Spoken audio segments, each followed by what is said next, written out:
So this is Vocab. My Brother Sam is Dead, section 3.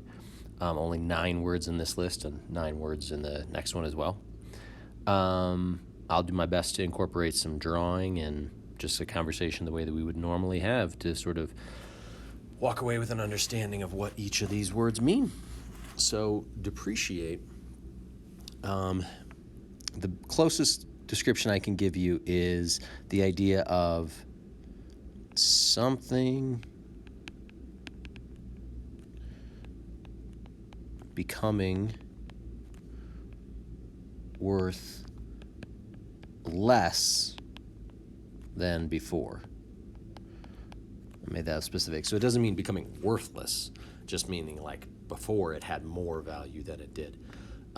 We see this in the context of our novel as that idea of like money, because people don't know if it's good for anything. It doesn't buy as much. It lacks value. Nowadays, depreciate. Cars, I think, are the biggest thing that you might talk to your parents about this idea. If you go out and buy a new car and it's, I don't know, however many thousands of dollars, as soon as you start to drive it, the value of it is less because people really like that new pristine thing. Now, just as soon as you drive it off the lot, it doesn't actually change the car, right? It's a little bit used, I guess, but the value depreciates really quickly because it is no longer that brand new perfect thing that people, I think, are looking for. So in a more contemporary setting, something that depreciates quickly is the value of cars, because even though it's the same totally functional, awesome car that you bought 10 minutes ago, it is worth less to people than it was before once it's no longer kind of brand new. Hey, sorry, little interruption there. Anyway, moving on to Vanguard. So Vanguard literally means people at the front. Ooh, forgot an R there. So, I mean, if you think about, like, my soldiers here, oh my gosh, look at these soldiers. They must be lobsterbacks because they're in red. They will all have their little musket, too.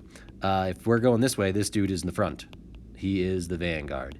Most of the time, if you see this around, like, out in the world, vanguard kind of nowadays is often used as, like, the front of, like, forward thinking. Like, we're at the vanguard of recording videos and having kids learn at them about their vocab at home, things like that. But in our instance, it literally means like the dude at the front of the line. God bless him. All right, swagger. It's a pretty boss vocab word. So swagger is sort of that carrying yourself, carrying or like walking or comporting or acting yourself with a lot of confidence. That sense of like, I know what I'm doing. I'm a rock star. I'm kind of boss of this room. People are looking at me. People are paying attention to me. I'm owning it. All of those things. I have faith that we can come up with some good sentences that involve swagger. I did note that as a noun and a verb, you could describe like, ooh, his swagger or her swagger when she strutted down that runway. That would be like a noun. You can also use it as a verb, like to swagger into the room. That's a little less common for us, but you can use it either way. It is both a noun and a verb. I use this analogy a lot, but it's similar to walk. You can go for a walk, noun. You can walk around the block, verb. Swagger is very similar, very similar. Epidemic, what an interesting word here. So an epidemic is a highly contagious, excuse my penmanship here, disease or like a sickness. Epidemic is this sense of like, it's out of control, it's everywhere, it's spreading quickly. We have seen 2 previous words. Malady would be a good synonym for this because it is also a noun.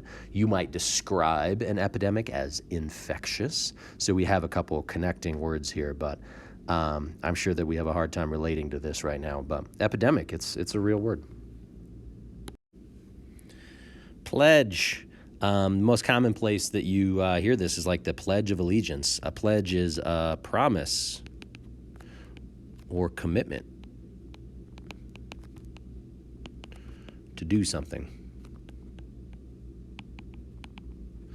This is probably a better synonym, and that's commitment to do something is probably a better definition, but I threw it out there already. So, yes, the Pledge of Allegiance is a commitment, or like a daily like promise of like, yep, I am still an American and a part of being American and proud of it, and I will not do anything wrong by that. So it is a promise. Unscrupulous. So this is a weird one because it's got a prefix here at the beginning. Scruples are sort of like your morals or your principles, the things that you that make you a good person. So unscrupulous, again, we are using the prefix here because nobody uses the word scrupulous. It's almost always unscrupulous. Unscrupulous is like having no morals or principles. Going along the lines of like kind of being dishonest, kind of being unfair. Those might be some good synonyms you could throw in there. Sorry about my penmanship on principles there. I got a little carried away. Oh yeah, not enough pictures on this one. Pledge of Allegiance, does that help? I'm not even gonna pretend to draw unscrupulous. I'll let you do it. That's a person with their hand over their heart. Yeah. This is them talking, saying the Pledge of Allegiance. We don't say the Pledge of Allegiance, but it is a thing that normal kids do. Brute. Brute can also be a noun, sort of like an animal,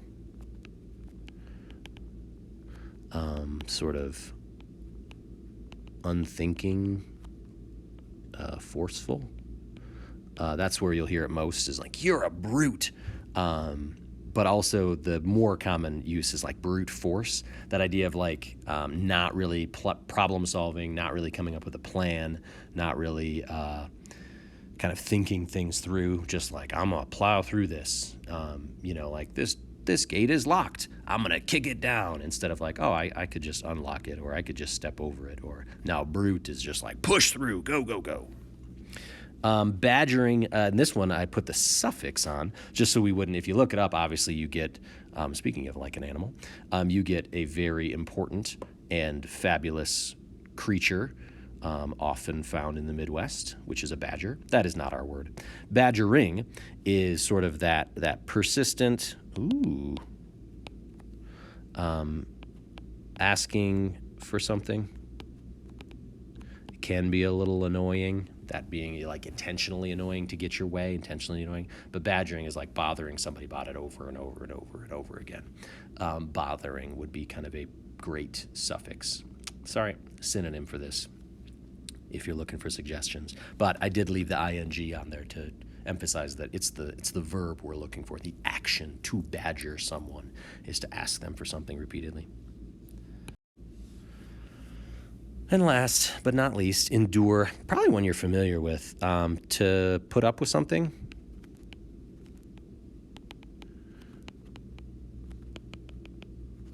Unpleasant, I'll say. You're going to have to endure doing your vocab at home and not here with me every day. That would be something that you're going to put up with. The one thing I'll add to this is, just as kind of a final note, I know we've had like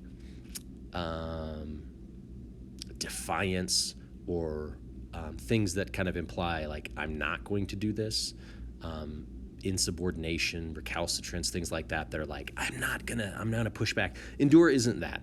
Enduring isn't like I'm pushing back and I'm not going to. It's sort of like that more positive, not that it's good, but in that like I'm gonna persevere. Endure something doesn't mean that like I don't want to, I'm not going to. Endure is like buckle down, you can do it. So I would just encourage you to stay away from synonyms along those lines of like pushing back, and like I said, recalcitrance is taking it a slightly different way. Cool.